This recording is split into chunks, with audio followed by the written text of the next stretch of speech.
Баршаңызға сәлем, ұстаған оразаларыңыз қабыл болсын. Бүгінгі видеода айт мерекесінде дастарханның сәнін келтіретін Жент в шоколаде десертінің рецептімен бөлісетін боламын. Ең алдымен жентімізді алып, таза құрғақ ыдысымызға салып аламыз.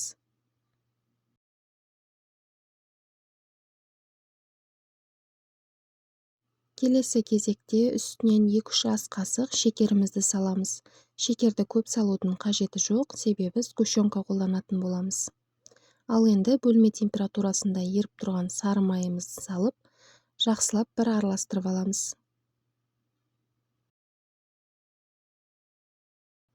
Мен осындай буренка сгущенкасын қолдандым. Сгущенкамызды жентіміздің үстіне құямыз да жақсылап араластырамыз.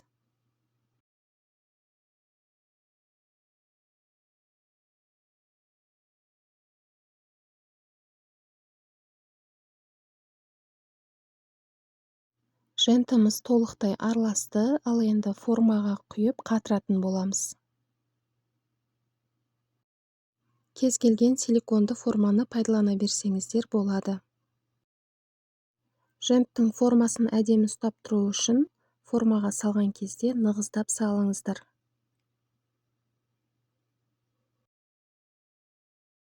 Жентімізді формамызға толықтай салып алғаннан кейін қатуы үшін 20 минутқа морозильникке, яғни тоңазытқышқа салып қоямыз.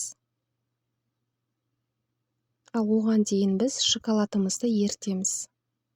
Үстінен осылай ыстық су құйып, ертіп аласыздар. 20 минут өткен соң жентімізді тоңазытқыштан шығарып, формамыздан түсіреміз. Міне бізде осындай әдемі формалар шықты.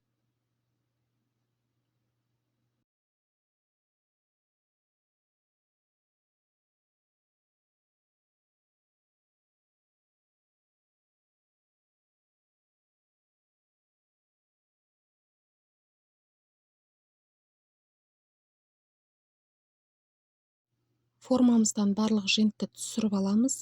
Менің формам алфавит болғаннан кейін маған қажет емес, артық қатқан женттерді пышақтың көмегімен қырып алып тастадым.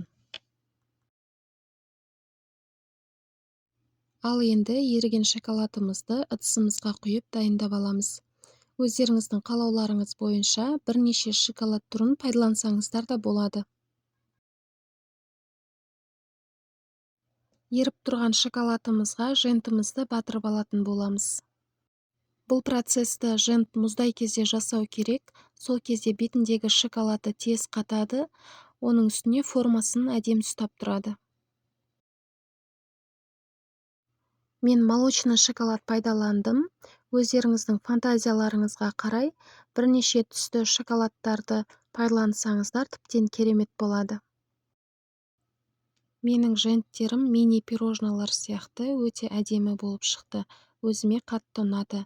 Егер сізде жентке арналған арнайы формалар болмаса, дәл осындай мен сияқты алфавит формаңыз бар болса, онда қорықпай жасасаңыздар болады.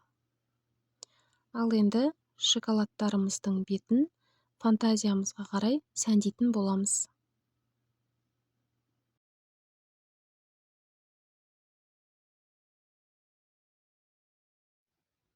Мен женттің бетін сәндегенге осындай розовый капля шоколад пайдаландым. Шоколадымызды салафанға салып, сыртынан қайнаған су құйып ерітеміз.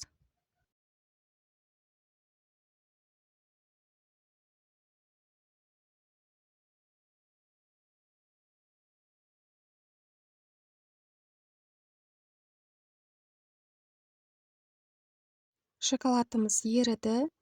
Енді салафанның бір шетін жіңішке етіп тесіп, женттеріміздің бетін видеодағыдай сәндеп шығамыз. Өзіңіздің қалауыңыз бойынша басқа да узорлар салсаңыз болады. Осымен біздің жент в шоколаде дайын болды. Егер менің видеом сізге ұнаса және пайдалы болса, онда видеома лайк баса кетіңіз және міндетті түрде каналыма тіркеліп қоюды ұмытпаңыз. Өздеріңіз білетіндей, жент в шоколаде қазіргі таңда хит болып жатқан тәттілердің бірі болғандықтан, Рамазан айында жақындарыңызға сыйлап қуантсаңыздар да болады. осы жерге каналымдағы бір-екі видеоның сілтемесін қалдырамын, міндетті түрде кіріп көріңіздер. Менімен бірге соңына дейін болғандарыңыз үшін рахмет.